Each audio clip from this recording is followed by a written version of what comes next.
Diabetes गोटे metabolic disorder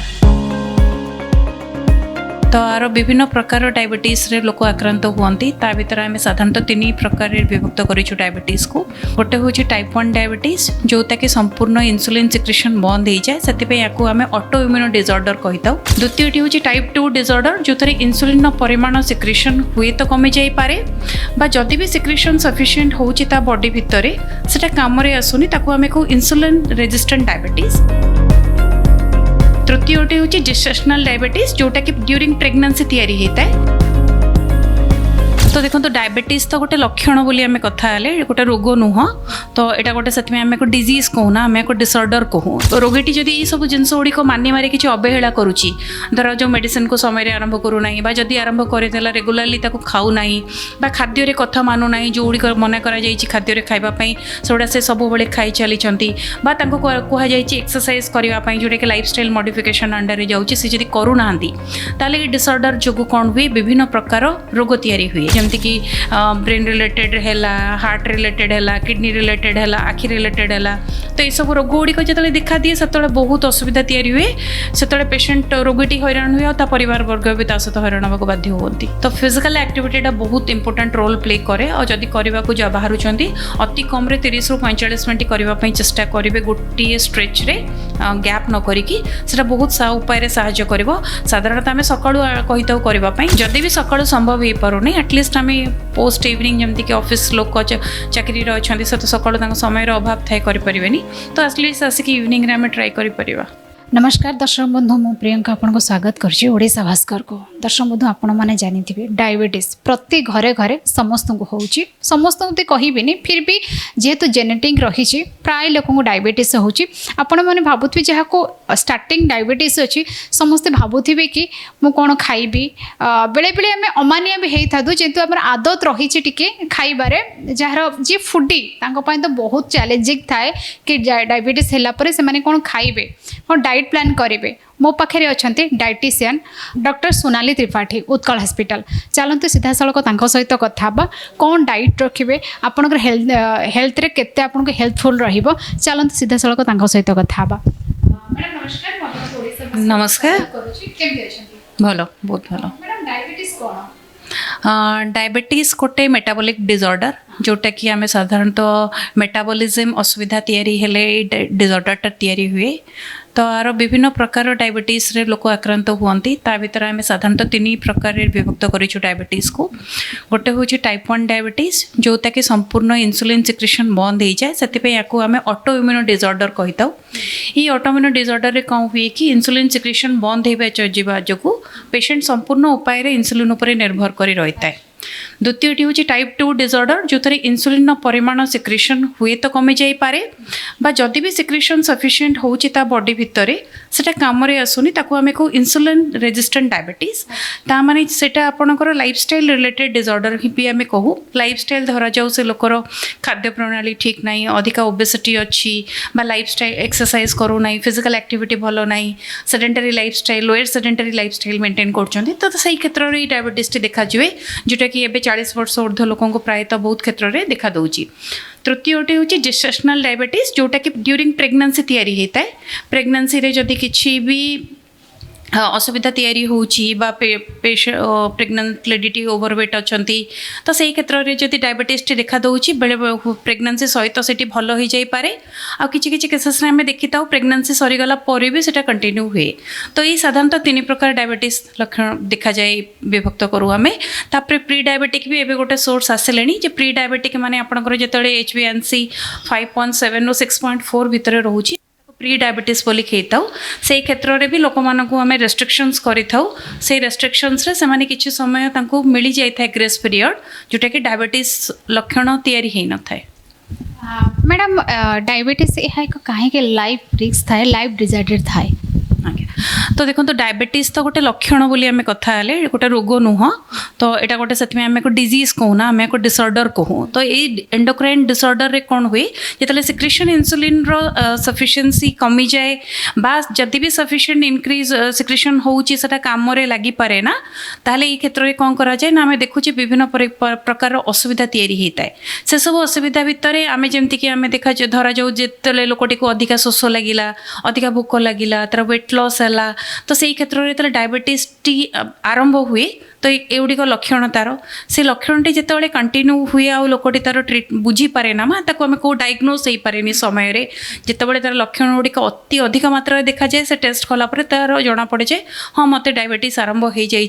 तो विभिन्न ब्लड पैरामीटर जमीक फास्टिंग नियंतु पीपी नियंतु रैंडम नियंतु बा HbA1c नियंतु ये चारोटी पैरामीटर को लेकिन आम कन्फर्मेशन करूँ कि हाँ आपन को डायबिटीज होती आप मेडिसिन रहा पड़ो आपन को खाद्यर तो किसी जिनस मानिया पड़ो आपन को लाइफस्टाइल चेंजेस रे आपन को करने को पड़ो तापर जदि पेशेंट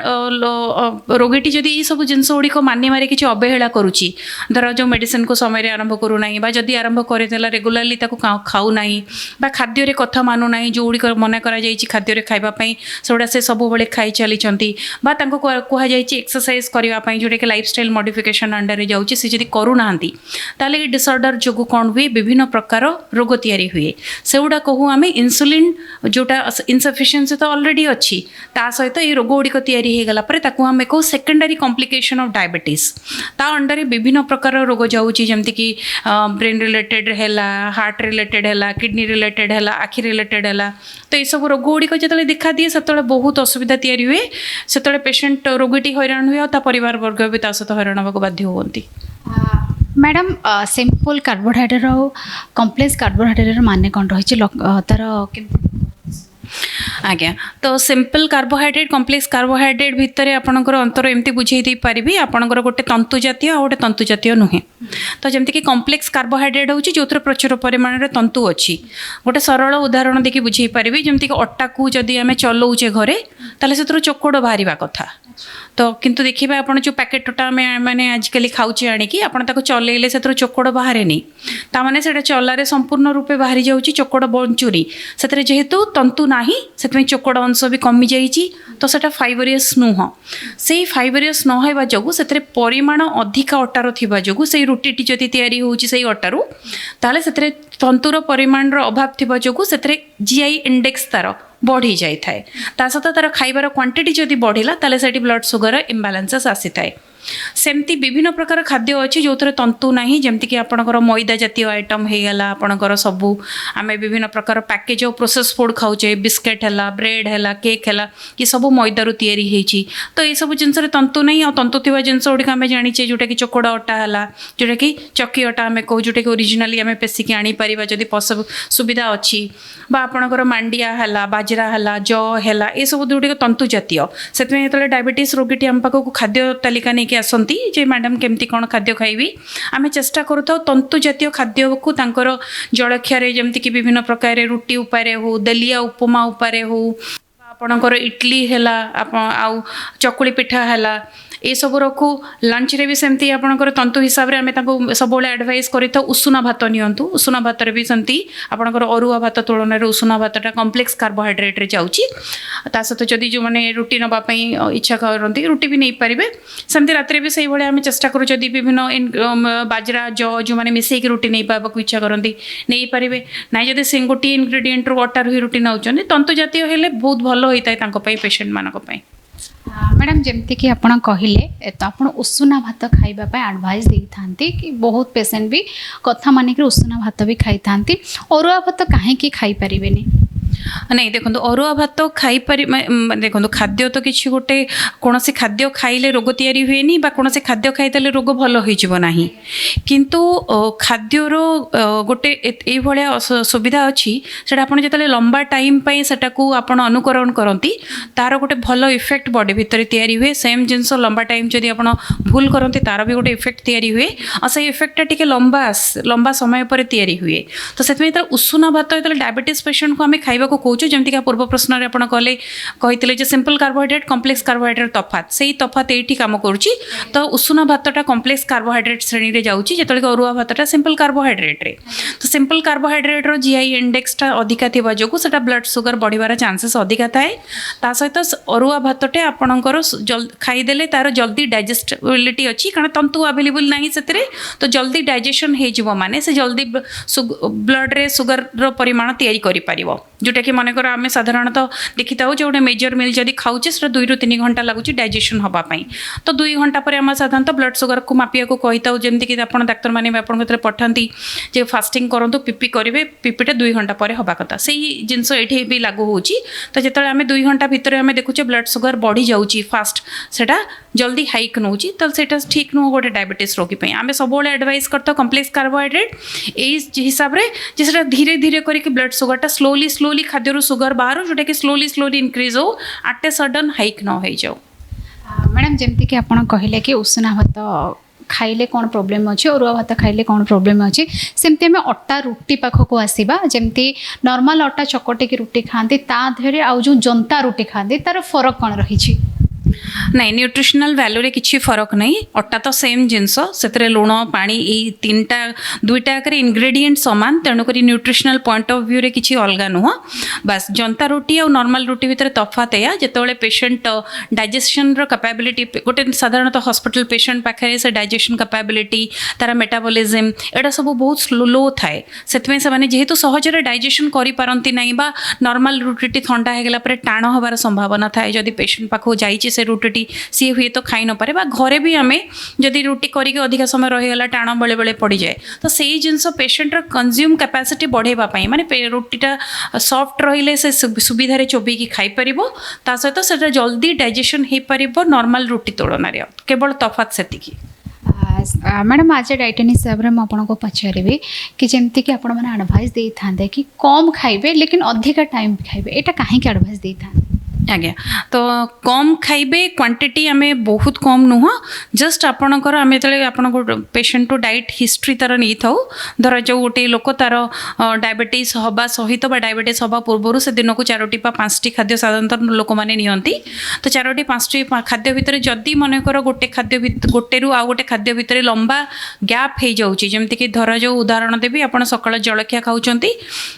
ସକାଳ 7:30ରୁ 8ଟା ଭିତରେ, ଲଞ୍ଚ ଖାଉଛନ୍ତି 2ଟା ବେଳେ, ତ 8ଟାରୁ 2ଟା ଯେଉଁ ସମୟ ଗ୍ୟାପ୍ଟି ବହୁତ ଅଧିକା ହେଇଯାଉଛି, 4-5 ଘଣ୍ଟାର ଗ୍ୟାପ୍ ହେଇଯାଉଛି। ତ ସେଇ କ୍ଷେତ୍ରରେ ଡାଇବେଟିସ୍ କ୍ଷେତ୍ରରେ କ'ଣ ଦେଖାଯାଏ, ଡାଇବେଟିସ୍ ରୋଗୀମାନଙ୍କୁ ସେଠି ହାଇପୋଗ୍ଲାଇସେମିଆ ବୋଲି ଗୋଟେ କଣ୍ଡିସନ୍ ତିଆରି ହୁଏ, ଯେଉଁଥିରେ କି ବ୍ଲଡ୍ ସୁଗର ଲେବୁଲ୍ କମିଯାଏ। ତ ସେତେବେଳେ ଝାଳ ବାହାରେ, ମୁଣ୍ଡ ବୁଲେଇ ଦିଏ, ସେହିସବୁ ଅସୁବିଧାରେ ଆମେ କ'ଣ କରୁ, ଚେଷ୍ଟା କରୁ ଯେ ଏହିସବୁ ଅସୁବିଧା ନ ତିଆରି ହେବା ପାଇଁ ଆମେ ଲୋକମାନଙ୍କୁ ବୁଝେଇଥାଉ ଯେ ଆପଣ ମଝିରେ ଗୋଟେ ମିଲ୍ ରଖନ୍ତୁ। ସେଥିପାଇଁ ଆମେ ସେଠି ମିଡ୍ ମର୍ଣ୍ଣିଂରେ ଗୋଟେ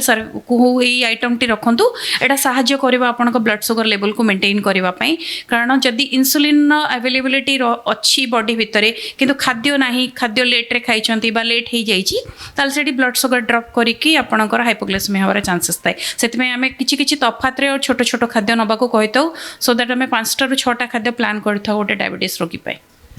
ମ୍ୟାଡ଼ାମ୍ ଯେମିତିକି ଆପଣ କହିଲେ କି ଆପଣ ପ୍ଲାନିଂ କରିଥାନ୍ତି କି 5ରୁ 6 ଥର ଗୋଟେ ଡାଇବେଟିସ୍ ରୋଗୀ ଖାଇପାରିବେ, ତ ଏଇଟା କାହିଁକି ରହିଥାଏ? ଜଣେ ସେତିକି କମ୍ ପରିମାଣରେ ଅଧିକା ଟାଇମ୍ ଖାଇପାରିବେ, ତ ଏଇଟା ରିଜିନ୍ କ'ଣ ରହିଛି? ଉଦାହରଣ ସ୍ୱରୂପ ଗୋଟେ ଲୋକ ଯଦି 5-6-4 ବର୍ଷ ଏମିତି କିଛି ସମୟ ଡାଇବେଟିସ୍ରେ ରହୁଛନ୍ତି, ତ ଚାନ୍ସେସ୍ ଅଫ୍ ଯେଉଁଟା ଆଗ ପ୍ରଶ୍ନରେ ବି କହିଥିଲି ଉତ୍ତରରେ, ଯେ ହାଇପୋଗ୍ଲାଇସେମିଆ ଗୋଟେ କଣ୍ଡିସନ୍ ଆସେ। ଯଦି ମନେକର ଜଳଖିଆ ଖାଇଛନ୍ତି ଆଉ 4 ଘଣ୍ଟା ହେଇଗଲାଣି, ଆପଣ ଲଞ୍ଚ ବି ଖାଇପାରୁନାହାନ୍ତି, ସମୟରେ କିଛି ଅସୁବିଧା ଦେଖାଦେଲା, ତ ହୁଏତ 11-12ଟା ବେଳକୁ ଆପଣଙ୍କର ମୁଣ୍ଡ ବୁଲେଇ ଦେଇପାରେ। ସେଇ ହାଇପୋଗ୍ଲାଇସେମିଆରେ ସାଧାରଣତଃ ଆମର ବତା ହେଇଥାଏ ଯେ ଆପଣ ଚକୋଲେଟ୍ ଖାଇଦେବେ, କିଛି ମିଠା ଜିନିଷ ଖାଇଦେବେ, କିନ୍ତୁ ଯଦି এইଭଳିଆ ପରିସ୍ଥିତି ଆପଣଙ୍କର ସବୁଦିନିଆ ହେଇଗଲାଣି, ତାହେଲେ ଏଇଟା ଭୁଲ ଜିନିଷ, ଏଇଟା ସବୁଦିନିଆ ଭଲ ନୁହଁ। କଦବା କ୍ୱଚିତ ଆପଣଙ୍କର ମୁଣ୍ଡ ବୁଲେଇ ଦେଲେ ଆପଣ ଚକୋଲେଟ୍ ଖାଇଲେ ଠିକ୍ ଅଛି, କିନ୍ତୁ ଯଦି ରେଗୁଲାର ଟର୍ମରେ ଆପଣଙ୍କର ମୁଣ୍ଡ ବୁଲେଇବା ପରିସ୍ଥିତି ତିଆରି ହେଉଛି, ଏଇଟା ଦେହ ପାଇଁ ଠିକ୍ ନୁହଁ। ସେଥିପାଇଁ ଆପଣ ସେଇଠିକିନା ନିହାତି ଗୋଟେ ମିଲ୍ ରଖିବେ, ଯେଉଁଟାକି ମିଡ୍ ମର୍ଣ୍ଣିଂ ଆମେ କହୁ।